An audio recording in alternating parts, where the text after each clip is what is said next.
you know nice guys finish last? I bet you did. And I want to talk about that today and why nice guys finish last. I was a consummate nice guy. I was the quintessential nice guy, and I got nowhere in life. And where my life started to really change with this was when I read Glover's book, Robert Glover's book, No More Mr. Nice Guy, and I started to see how, and I highly recommend it, by the way, I started to see in the ways I was holding my life back by being too damn nice. Now, when I say be a nice guy, I don't mean be an asshole or be a dick. I mean be real. It's time to stop being overly nice, trying to please everybody, and start to be real and ask yourself, what do I want? And that's the beginning of building true confidence. And we're going to talk about that a little bit here today. So I have a question for you. Are you a great listener, but your girlfriend or the girl you're dating always says you never listen, but you can repeat back everything she says? Well, that's probably because you're in your head. You're worrying about everything she's going to say. That's the nice guy. Do you love to help everybody out, even though it puts you out? Might you spend a whole weekend helping some girl move or somebody move, and you really didn't want to? You had a bunch of stuff planned, but you gave it all up to help that person because you felt too guilty to say no. Do you try and constantly please your girlfriend but feel unfulfilled and unappreciated, like she's always still mad at you and she's never happy with what you do? Have you been described as one of the nicest guys you could ever meet, and that someday some girl is going to be perfect for you, but just not the girl you're talking to? Do you ever sit there with girls and they tell you about their dates and their relationships and the guys they're having sex with and all the problems and the dramas they're having, but it's never you? Oh my God, I just don't see you that way. You're so nice. And do you have trouble making your needs a priority? So the one thing that nice guys have that's really a problem for them is fear of tension, fear of conflict, fear of stepping into tension, the tension of the situation. They're always trying to smooth it over and take tension out of the conversation. And for there to be any change in life, and I'm going to do a whole video on this about the power of tension, but for there to be any change, whether you change your job, build a career, win that girl over, turn that girl on, you have to step into and learn to love tension. You have to learn to play in it, and you have to learn to let it flow through.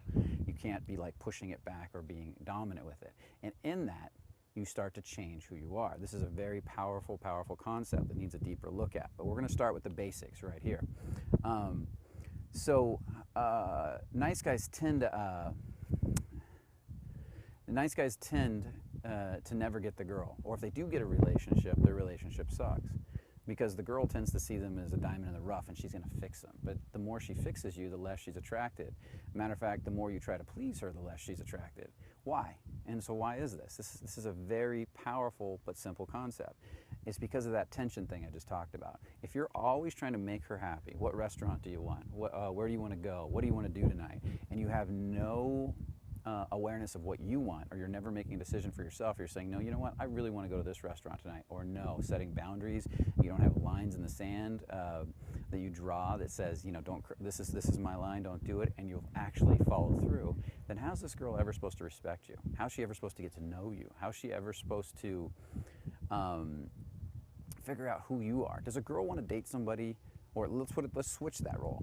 Would you want to date a girl that was constantly trying to please you? I mean, it sounds good in the moment, but if she's like, what do you want? Where do you want to go? What do you want to do? And she never has any opinion of her own. All her opinions are based on what you like. And yeah, I like that too, let's go do that. Pretty soon that starts to feel clingy, it feels needy. Or the other side, she starts to get stressed out because she can't make you happy, and she starts to pull away and get really distant all the time. And then you can't feel her connecting. Now, in that, is complete manipulation, because what the nice guy is actually doing is he's basing all his decisions on what the other person wants, and when he can make that other person happy, he feels happy. But that other person never gets to know you, never gets to know who you are as a person, never gets to relate to you. All that other person gets is manipulated. At the moment he's trying to, in other words, the nice guy is trying to manipulate that other person into liking them. Tell me who to be for you, and if you do, I'll be that person so you'll like me, and then I can feel good about myself. And I can't think of anything worse. That's who I used to be, and I never want to go back to being that person. So if you want to stop being this person, it's time to make a change. It's time to really start to look at that part of your life, because that guy always has a hard time getting a girl. He has a hard time moving up in management in his job. He has a hard time building confidence because he's avoiding the very thing in life that is the most important thing for building confidence and getting results: tension. You can't have anything without tension.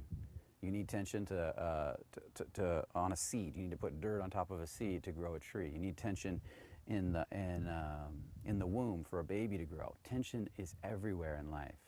You don't grow until you experience some form of tension.